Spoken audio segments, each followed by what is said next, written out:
अस्सलाम वालेकुम। उम्मीद है आप सब बखैर वाफियत होंगे। इंग्लिश ग्रामर एंड कंपोजिशन के हवाले से नया चैप्टर हम देखेंगे सेंटेंस करेक्शन का। इससे पहले हमने पंक्चुएशन मार्क्स को डिटेल से डिस्कस किया था। आज हम देखेंगे किस तरह से आप रिकग्नाइज कर सकते हैं सेंटेंस को और उनको करेक्ट कर सकते हैं। एक्चुअली जो सेंटेंस करेक्शन है ये टू फोल्ड प्रोसेस है। इसमें आपने पहले रिकग्निशन करनी होती है एरर की कि गलती क्या है, उसके बाद आपने उस गलती को करेक्ट करना होता है। ये वाला जो पोर्शन है ये इसलिए भी इम्पॉर्टेंट है क्योंकि ये अमूमन 10 मार्क्स का या 5 मार्क्स का CSS के पेपर में या PMS के पेपर में आपसे ये पूछा जा सकता है। अच्छा, तो पहले हम स्टडी कर लेते हैं कि रिकग्निशन ऑफ एरर के आप किस तरह से आइडेंटिफाई करेंगे कि जो सेंटेंस है उसमें गलती क्या है। तो आप कह सकते हैं कि ये एक ऐसा प्रोसेस है जिसमें आप चाक डाउन करते हैं मिस्टेक्स को किसी भी फिक्रे में, सेंटेंस में।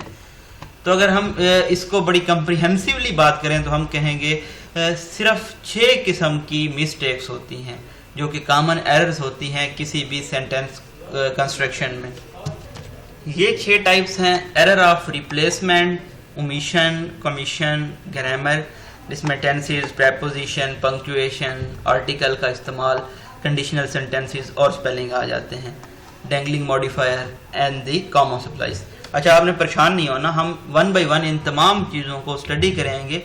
ये स्टडी करने के बाद गारंटली आप कोई भी अगर सेंटेंस देखेंगे तो आप उसमें रिकग्नाइज कर सकेंगे एरर को और होपफुली उसको करेक्ट भी कर सकेंगे। तो इसलिए हमारे लिए आसान हो जाएगा किसी भी जो हम रीडिंग करते हैं या न्यूज़पेपर पढ़ते हैं वहाँ पे भी आप एरर्स को आइडेंटिफाई कर सकते हैं, या कोई दूसरी बुक आप स्टडी कर रहे हैं तो वहाँ पे भी एरर को आप रिकग्नाइज कर सकते हैं। तो इस तरह से जो आपकी एरर रिकग्निशन कैपेसिटी है वो भी इंक्रीज हो जाएगी। और जब आप अपना कोई राइटिंग करते हैं तो आप अपने पहले 1 या 2 पैराग्राफ्स पढ़ेंगे। अगर आप ऐसे लिख रहे हैं तो आप उसमें अपना इंट्रोडक्शन पढ़ेंगे तो आपको वहाँ से आइडिया हो जाएगा कि आपने खुद कितने एरर्स कमिट किए हैं। अच्छा जी, तो हमने स्टार्ट में कहा था कि 2 फोल्ड प्रोसेस है। पहला है रिकग्निशन। रिकग्नाइज जब कर लिया हमने तो उसके बाद हमने वो जो गलती है, एरर है, उसको करेक्ट करना है। तो आप करेक्शन ऑफ एरर को कह सकते हैं कि एक ऐसा प्रोसेस है जो कि रूल्स पे डिपेंड करता है सेंटेंस को करेक्ट करने के लिए। तो 37 रूल्स हैं। इन रूल्स को हम 1 बाय 1 स्टडी करेंगे। उसके बाद होपफुली आप अपना जो इंग्लिश करेक्शन ऑफ सेंटेंस है या आप कुछ भी राइटिंग कर रहे हैं तो उसमें आपको ये मुश्किल दरपेश नहीं आएगी। तो रूल 1 है class that must appear together. तो जो क्लासेस हैं वो इकट्ठे आनी चाहिए। लाइक स्कार्सली जहाँ पे आएगा वहाँ उसके साथ व्हेन आएगा, तो नो सूनर आएगा उसके साथ देन आएगा, सच के साथ एज आएगा, एज के साथ एज आ सकता है, एज के साथ दैट आ सकता है। अच्छा, तो यहाँ पे हम देख लेते हैं कि हम जो मोस्ट कॉमन गलती कर रहे होते हैं वो ये होती है कि हम आल दो के साथ येट नहीं लगाते, हम आल दो के साथ बट लगा देते हैं। तो ये एक बहुत बड़ी कॉमन गलती है। इसी तरह से एल्स के साथ बट आएगा, ये आपने मेमोराइज कर लेने हैं इस तरह से। Although he is hard working student but he has failed to get good marks, यहाँ पे क्या आएगा जी, बिल्कुल यहाँ पे yet आएगा। तो जो रूल 2 है वो ये है कि 2 or more singular nouns joined by and required a plural verb, यानी कि असलम एंड अली जहाँ पे आ जाएगा यहाँ पे हम वर लगाएंगे। गोल्ड एंड सिल्वर आ जाएगा, यहाँ पे हम आर लगाएंगे। फायर एंड वाटर आ जाएगा, डू नॉट एग्री यहाँ पे हमने लगा दिया। ही एंड आई के साथ फिर क्या लगा दिया, वर लगा दिया। यानी कि जहाँ पे 2 या उससे ज्यादा सिंगुलर नाउन्स आ रहे हैं और उनको हमने ज्वाइन किया है एंड के साथ, तो यहाँ पे हमने क्या लगा दिया है इनके साथ, प्लूरल वर्ब। यहाँ पे आप देख सकते हैं वर और वर अगेन। रूल 3 है हमारे पास, if nouns although joined by and present one idea that must have singular verb. पहले हमने क्या कहा, अगर 2 इकट्ठे आ जाएं सिंगुलर वर्ब्स और उनको एंड के जरिए सेपरेट किया गया हो तो उनके साथ प्लूरल वर्ब लगेगा। लेकिन अब हमने क्या कहा कि अगर वो एक सेम प्रेजेंट वन आइडिया कर रहे हो, मतलब कि एक सिंगल आइडिया दे रहे हो, तो उनके साथ हम लगाएंगे सिंगुलर वर्ब। अच्छा, अब यहाँ पे एग्जाम्पल भी है हमारे पास कुछ। Law and order is the key concern of Pakistan, is आ गया जी, देख सकते हैं आप। इसी तरह से हॉर्स एंड कैरेज के साथ भी इज आ गया, ऑनर एंड ग्लोरी के साथ भी इज आ गया। तो यहाँ पे सिंगुलर वर्ब आ गए हैं हमारे पास तमाम के तमाम। अच्छा जी, अब तक हमने एंड का यूज करना सीख लिया है। रूल 4 को अगर हम देखें तो हम कहेंगे सिंगुलर सब्जेक्ट्स जिनको ज्वाइन किया जाता है विद के साथ, एज वेल एज के साथ, और के साथ, नॉर के साथ, तो इनके साथ भी सिंगुलर वर्ब लगेगा। Silver as well as gold, as well as आ गया हमारे पास, तो हम हैव नहीं लगाएंगे, यहाँ पे हैज लगाएंगे। The house with its contents was insured, ठीक है जी, विद आ गया, सिंगुलर आ गया अगेन। नो नुक और कॉर्नर, और आ गया तो फिर वाज आएगा, नॉर आ गया तो फिर सिंगुलर फॉर्म आएगी, इसी तरह नॉर आ गया अगेन वाज आ गया।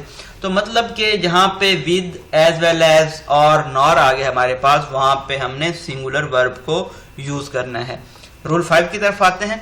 When one singular and one plural nouns are joined together by or nor, the verb must be plural and the plural subject should be placed near the verb. अच्छा, इसको अगर हम करीब से देखें तो हम सेंटेंस की एग्जांपल ले लेते हैं। First of all, neither the directors nor the chairman is present. यहाँ से आपको ये दूसरी बात समझ आ गई कि जो प्लूरल सब्जेक्ट है उसको प्लेस किया जाएगा किसके साथ, नियर द वर्ब। तो इस तरह से हमारा ये पहला सेंटेंस गलत हो गया। क्यों? क्योंकि ये चेयरमैन तो प्लूरल नहीं है ना, डायरेक्टर्स हमारे पास प्लूरल है। इसी तरह से दूसरा भी इनकरेक्ट हो गया। अच्छा, तो यहाँ पे अब हमने जो कर लिया जी, हमारे पास जो सब्जेक्ट था ये प्लूरल है, इसके हमने करीब वर्ब को प्लेस कर दिया। दूसरी शर्त हमारी हो गई पूरी। अब क्या है पहली शर्त, वो क्या है, the verb must be plural. तो वर्ब भी हमारे पास प्लूरल है। तो अब क्या हमने देखा, neither the chairman nor the director are present, ये हमारे पास बिल्कुल दुरुस्त फिक्र है। यानी कि जो सिंगुलर था उसको हमने पहले प्लेस किया, जो प्लूरल था उसको हमने बाद में प्लेस किया, नॉर के बाद। तो अब यहाँ से अगर हम दोबारा अगर इन शराइत को देखें, the verb must be plural, plural है जी बिल्कुल। The plural subject should be place near the verb, बिल्कुल जी, इसके हमने जो प्लूरल है उसको वर्ब के नज़दीक प्लेस कर दिया है। तो ये हमारा सेंटेंस करेक्ट हो गया। रूल 6 है हमारे पास, जब हम सब्जेक्ट्स को ज्वाइन करते हैं और या नॉर के साथ, और यहाँ पे डिफरेंट पर्सन है। वहां पे हमने देखा पिछले रूल में कि 2 पर्सन थे, सिंगुलर और प्लूरल। तो हमने प्लूरल को वर्ब के साथ प्लेस किया, जो हमारी वर्ब थी वो क्या थी, प्लूरल फॉर्म में थी। यहाँ पे हम कहते हैं कि हमारे पास डिफरेंट पर्सन आ गए हैं, तो जो वर्ब है वो एग्री करेगा नियरर के साथ। यानी कि आप 231 को रिमेंबर करें, सेकंड पर्सन, थर्ड पर्सन आएगा और फिर फर्स्ट पर्सन आएगा। लाइक के neither he nor I am at fault, यानी कि ये फर्स्ट पर्सन वर्ब के साथ आ गया है। तो ये रूल नंबर है हमारे पास 6। इसके अगर एक और हम एग्जांपल लें, neither you nor he is to blame, ठीक है जी। यहाँ पे भी हमारे पास जो है सेकंड पर्सन पहले आ गया, उसके बाद फर्स्ट पर्सन आ गया, उसके बाद यानी कि वर्ब के साथ नियर टर्म में। सिंपली आपने याद रखना है 231 का रूल है, इसको हम कहते हैं।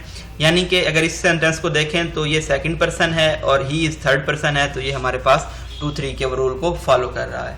इसी तरह से जो रूल 7 है उसमें many, A, either, neither, each, everyone and one of, इनको से ये तमाम चीजें फॉलो करेंगी सिंगुलर वर्ब को, ठीक है। बेशक ये किसी भी प्लूरल सब्जेक्ट्स को रिप्रेजेंट कर रहे हो। यहाँ पे ये वर्ड्स आ गए हैं many, either, neither, each, everyone, one of, तो वहां पे आपने सिंगुलर ही लगाना है। Many a man was, neither of two was, each of is, everyone is, यहाँ पे वो सेंटेंस नहीं है तो boys loves हमने लगा दी सिंगुलर।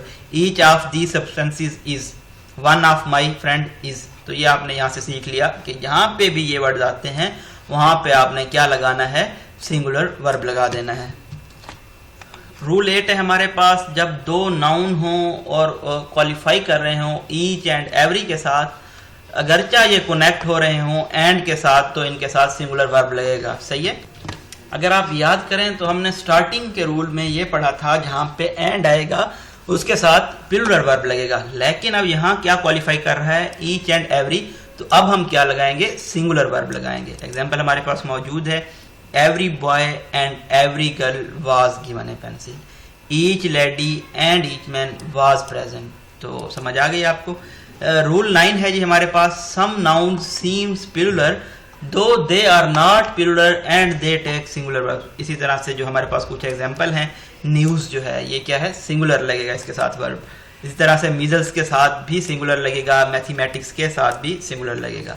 रूल 10 की अगर हम बात करते हैं तो हम कहते हैं जब भी कोई प्लूरल नाउन अगर वो क्वांटिटेटिव को रिफ्लेक्ट कर रहा है, स्पेसिफिक क्वांटिटी को रिफ्लेक्ट कर रहा है, तो इसके साथ सिंगुलर वर्ब लगेगा।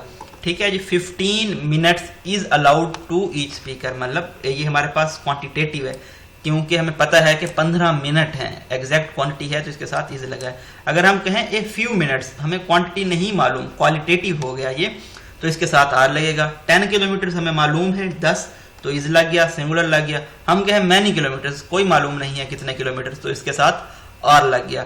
10 बॉयज आर हेयर। अच्छा, यहाँ पे बॉयज की जब बात आती है तो इसके साथ हमने आर लगाया। रूल 11 है जब हम दो क्वांटिटेटिव नाउन्स को कंबाइन कर दें तो जो बाद में आएगा वो हमारे पास सिंगुलर फॉर्म में होगा। लाइक हमने लिखा था 10 किलोमीटर्स, दरमियान में डैश नहीं था, कंबाइन नहीं किया था, तो ये किलोमीटर्स ही रहा था और सेंटेंस हमारे पास करेक्ट था। लेकिन अब जब हमने इसको कंबाइन कर दिया है तो हमने कहा कि रूल ये है कि जब कंबाइन करते हैं तो जो लेटर है बाद में आने वाला है उसको हम सिंगुलर फॉर्म में लिखेंगे, यानी कि 10 kilometre is a long walk, that wall is 10 feet long, तो ये बाद में आया तो इसको हम सिंगुलर कर देंगे, that wall is 10 foot long not 10 feet. तो इसी तरह से ही हैड 3 इंच, इंचेस नहीं लिखेंगे, डीप बाउंड। तो रूल 12 की अगर हम बात करते हैं तो हम कहते हैं कि जो काउंटेबल नाउन्स हैं जिनको काउंट किया जा सकता है, जैसा कि होल नंबर्स हैं, पीपल हैं, चेयर्स हैं, टेबल हैं, इनके साथ हम लगाएंगे फ्यू या एनी। और जो अनकाउंटेबल नाउन्स हैं जिनको हम काउंट नहीं कर सकते, लाइक मिल्क है, वाटर है, इनके साथ हम लेस या सम लगाएंगे। ये बहुत ही इंपॉर्टेंट रूल है। There are few chairs in the classroom, there is less water in the glass, the president received few votes in the election. तो ये तमाम चीजें, ये भी इंपॉर्टेंट रूल है। फ्यू एंड एनी आप देखें, काउंटेबल के साथ, लेस एंड सम अनकाउंटेबल के साथ। अच्छा जी, जब हम रूल 13 की बात करते हैं तो हम कहते हैं ईदर और neither is used while comparing two nouns for more than 2 use anyone or all। मतलब जब दो को कंपेयर करेंगे ईदर और नीदर लगाएंगे, सिंपली जब दो से ज्यादा होंगे तो एनीवन या ऑल लगाएंगे। दो है ईदर अली और Ehsan will win the race, again though है either of these 3 answers are incorrect. तो 3 जब आ गए तो ये अब इधर हम इसके साथ नहीं लगा सकते, अब हम लगाएंगे all of these 3 answers. She is taller than anyone of her 5 sisters. मतलब जहाँ पे सिंपल रूल ये है कि दो होंगे वहां पे आप इधर नीदर लगाएं, यहाँ पे दो से ज्यादा है वहां पे एनीवन ऑल लगाएं।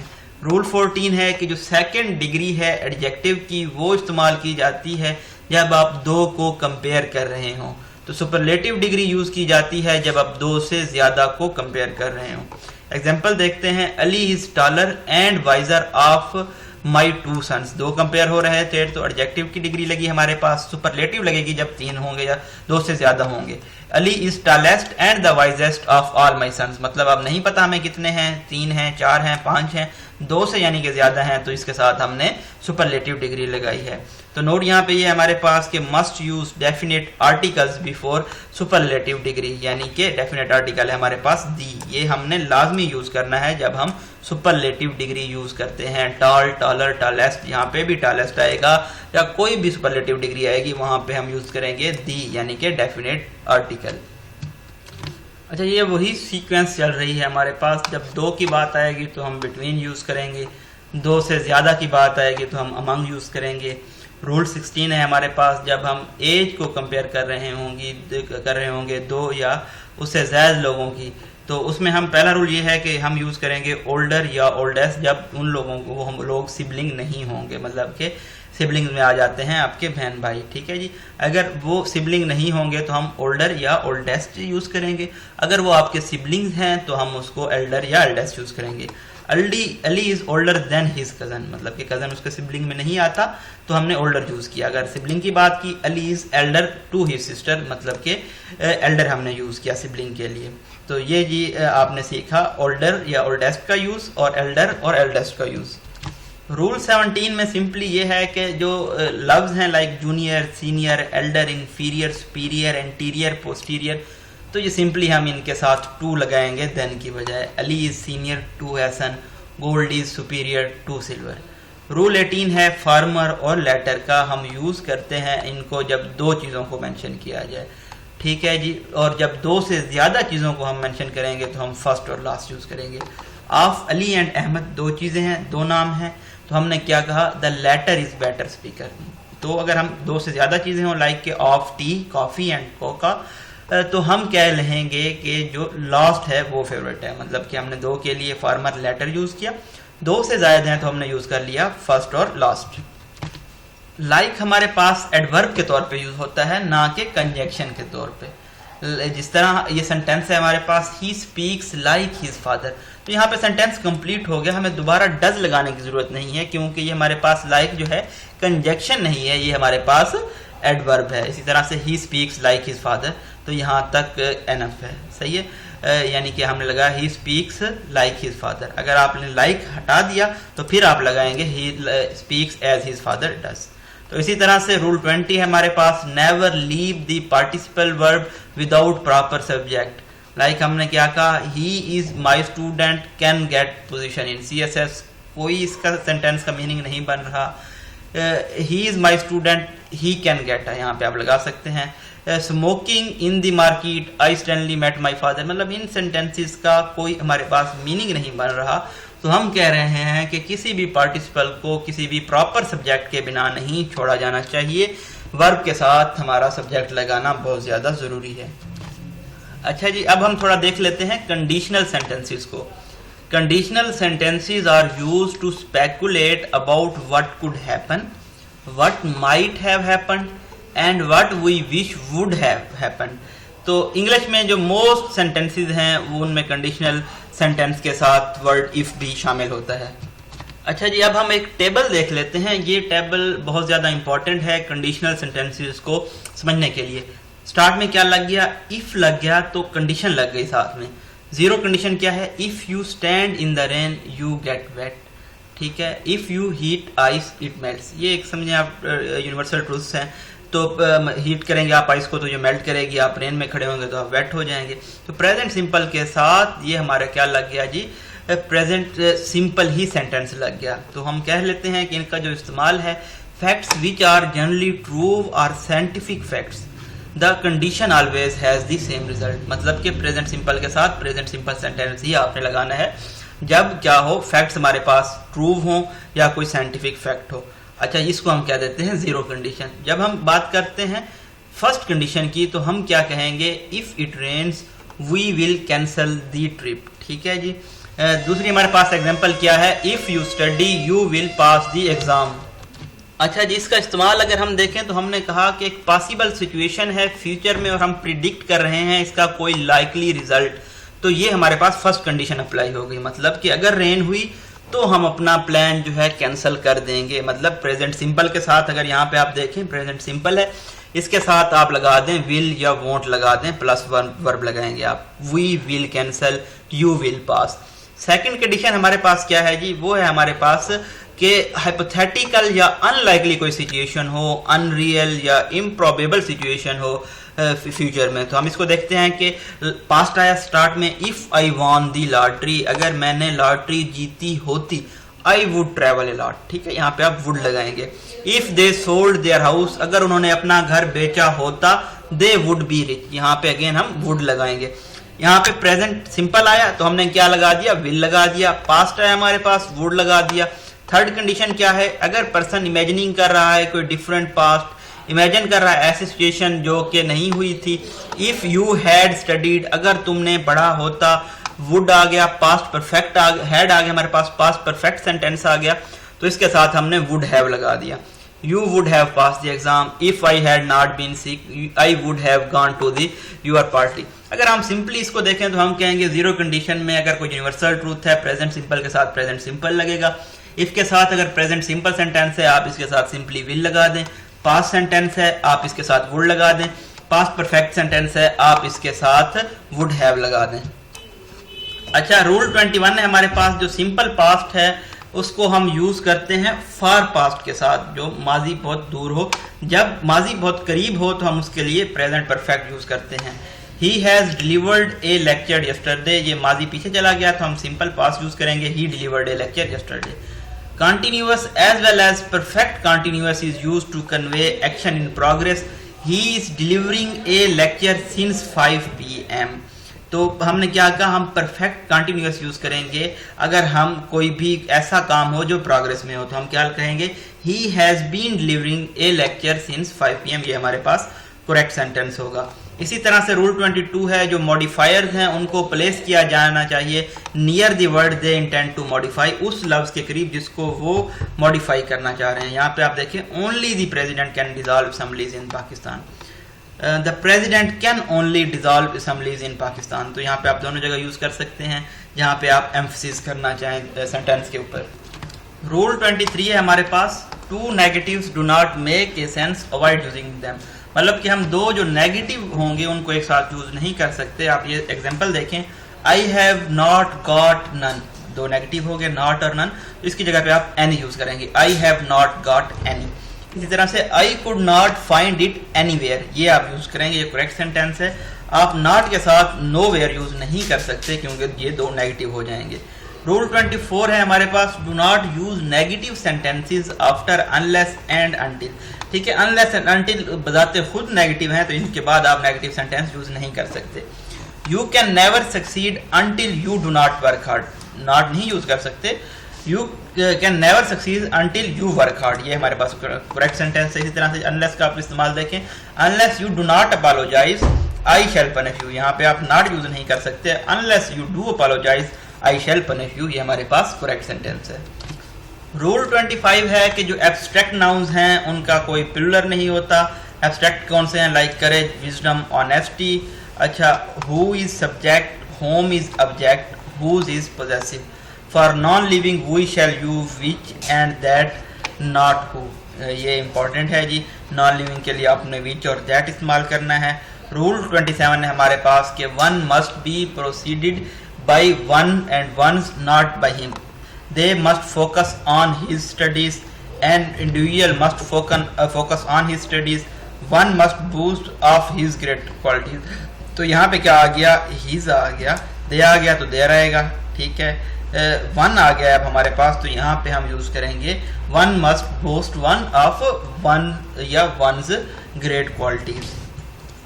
अच्छा, अब रूल 28 में आपने सिंपली कुछ नाउन्स को मेमोराइज कर लेना है जो कि प्लूरल नहीं हो सकते, जैसा कि सीनरी है, एडवाइस है, सोप है, अब्यूज है, लाइटनिंग है, थंडर है, विंड है, मतलब बहुत सारी इसकी एग्जांपल्स हैं। I have given him many advices आप नहीं लिख सकते, I have given him a piece of advice लिखेंगे आप। ठीक है, तो लाइक इनके आगे बता भी दी गई हैं टाइप्स के, आप एडवाइस की जगह यूज करेंगे piece of advice, knowledge, information, articles of clothing, hails of abuse, flashes of lightning, gusts of wind, claps of thunder, bars of soap। अब हमारे पास कुछ ऐसे भी नाउन्स हैं जिनकी सेम सिंगुलर और प्लूरल फॉर्म होती है, लाइक स्वाइन, शीप, डियर। यहाँ पे जो मोस्ट कॉमन है वो शीप है, डियर है, फिश है, हेयर है, वाइस है, काउंसिल है, मीन्स है, कैनन है, तो ये आप मेमोराइज कर लें। अच्छा जी, तो जो कलेक्टिव नाउन्स हैं उनको आप सिर्फ प्लूरल के तौर पे ही यूज़ करना है आपने, जैसा कि कैटल है, वर्मिन है, पुलिस है, पब्लिक है, पीपल है, इनके साथ आपने प्लूरल वर्ब यूज़ किया है, आर यूज़ किया है। कैटल्स आर ग्रेजिंग, ठीक है, वर्मिन आर आप यूज़ करेंगे इसी तरह से। ठीक है, कैटल्स यहाँ पे लिखेंगे, कैटल आर ग्रेजिंग। वर्मिन जो आप उसका सेंटेंस बनाएंगे, पुलिस के साथ पुलिसीज नहीं यूज़ करेंगे, पब्लिक के साथ पब्लिक्स नहीं यूज़ करेंगे। रूल 29 है हमारे पास कि noun that function as adjectives when a noun describes another one coming after it, the describing noun comes in its pure form. ठीक है, house door, Monday night, Easter holiday, holiday dress, shoe store, Pakistan foreign policy, Pakistan foreign policy, तो ये तमाम example हैं। यहाँ पे हम देखते हैं कि put this book on the halls table, यहाँ पे आप हॉल्स नहीं लगाएंगे, आप simple put this book on hall table लिखेंगे। ठीक है, रूल 30 है हमारे पास, nouns that have unique plural forms. ठीक है, फिनोमेना है, अच्छा इनकी सिंगुलर आप देख लें, फिनोमेनन है, बैक्टीरिया है, सिंगुलर बैक्टीरियम है, कंजोर्टिया है, कंजोर्टियम है, फंजाई है, फंगस है, गीज है, गूज है, माइस है, माउस, लाइस के साथ लाउस, क्राइटेरिया के साथ क्राइटेरियन। तो ये आपने इनके सिंगुलर और प्लूरल जो फॉर्म्स हैं उनमें डिफरेंशिएट कर लेना है। The complement of verb be, is, am, are, was, verb being and been should be nominated या subjective form, like हम लिखेंगे it is I who challenge you, not it is me। ठीक है, इसी तरह से और भी यहाँ पे एग्जाम्पल हैं, it is we who are to blame, अच्छा, it's me is now accepted as idiomatic and is rather more in use, तो मतलब आप इट्स मी यूज़ कर सकते हैं अब। इसी तरह से जो ऑब्जेक्ट है किसी भी प्रेपोजिशन का, उसको एक्यूजेटिव या ऑब्जेक्टिव फॉर्म में आपने यूज़ करना है। Between you and me use करेंगे, यहाँ पे between you and I use नहीं करेंगे। Between you and me affairs look dark, all failed except he, तो ये हमारे पास रॉन्ग सेंटेंस है, all failed except him. Rule 34 है verbs used in the following sentences must be followed by reflexive pronouns like के avail, absent, enjoy, resign, apply, इत्माम। याद कर लें इनके साथ आप क्या रिफ्लेक्सिव है, avail yourself, absent himself, ये इनको हम कहते हैं रिफ्लेक्सिव प्रोनाउंस। अच्छा, तो इसके बाद है जो फॉलोइंग वर्ब्स हैं इनको नहीं यूज़ किया जाना चाहिए रिफ्लेक्सिव प्रोनाउंस के साथ, like enlist, bathe, qualify, rest, ये भी आपने मेमोराइज करने हैं। He wants to enlist in the army, himself हम यहाँ पे नहीं लगाएंगे। After bathing he put on the best suit of his wardrobe, ठीक है, यहाँ पे अगेन हम हिमसेल्फ नहीं लगाएंगे। When a sentence starts with conjunction, then it is not required to link phrases with another conjunction. Like यहाँ हमारे पास sentence start हो गया है as he is fat, तो हमें सो लगाने की जरूरत नहीं है क्योंकि ये कंजंक्शन के साथ स्टार्ट हुआ है, तो हम यहाँ पे कॉमा लगाएंगे यानी कि पंक्चुएशन मार्क यूज करेंगे। Because he is clever, therefore कोई जरूरत नहीं है देयरफॉर की, अगेन यहाँ पे आप कॉमा लगाएं और सेंटेंस आपका करेक्ट हो जाएगा। अच्छा, ये तमाम जो सेंटेंसेस हैं जो हमने पीछे एक्सरसाइज स्टडी की है, तो आपने अब इसको देख के इस एक्सरसाइज को खुद हल करना है विदाउट किसी हेल्प के। आप प्रीवियस स्लाइड्स में गो थ्रू किए बैक, ठीक है। यहाँ पे अगर आपने इसको अपने पास स्टॉप कर लेना है वीडियो को और इसको सॉल्व करने की कोशिश करनी है। इसके बाद जब आपने सॉल्व कर लेना है उसके बाद आपने वीडियो को प्ले करना है, तो इसके बाद मैं इनके करेक्ट आंसर्स आपको डिस्प्ले कर दूंगा। लेकिन आप जब खुद पहले इसको सॉल्व कर चुके होंगे तो आपको बेटर आइडिया होगा कि आपने कहाँ कहाँ पे गलतियाँ की हैं जी। तो ऊपर दी गई एक्सरसाइज के जो कि आपने खुद हल की उसके ये आंसर्स हैं। अब आप अपना जो थे आप चेक कर सकते हैं कि आपने कितने इनमें से सेंटेंसेस करेक्ट किए हैं। नो सूनर के साथ देन लगाना था, वहाँ पे व्हेन था। आई कंग्रेचुलेट यू ऑन, यहाँ पे प्रेपोजिशन है। You have read it, have not you, Pakistan has supported. इसी तरह से अनटाई द नॉट, यहाँ से बहुत सारी चीज़ें हैं जो आप सीख सकते हैं ऊपर वाली चीज़ों से, ऊपर वाली एक्सरसाइज से कि कहाँ कहाँ पे आपने गलतियाँ की हैं। इस आपने लेक्चर ये सुनने के बाद आपने कितने करेक्ट आंसर दिए हैं। Thank you so much. अपनी दुआओं में याद रखिएगा। हमारे चैनल को सब्सक्राइब कर सकते हैं डेली अपडेट्स हासिल करने के लिए। अल्लाह हाफिज़।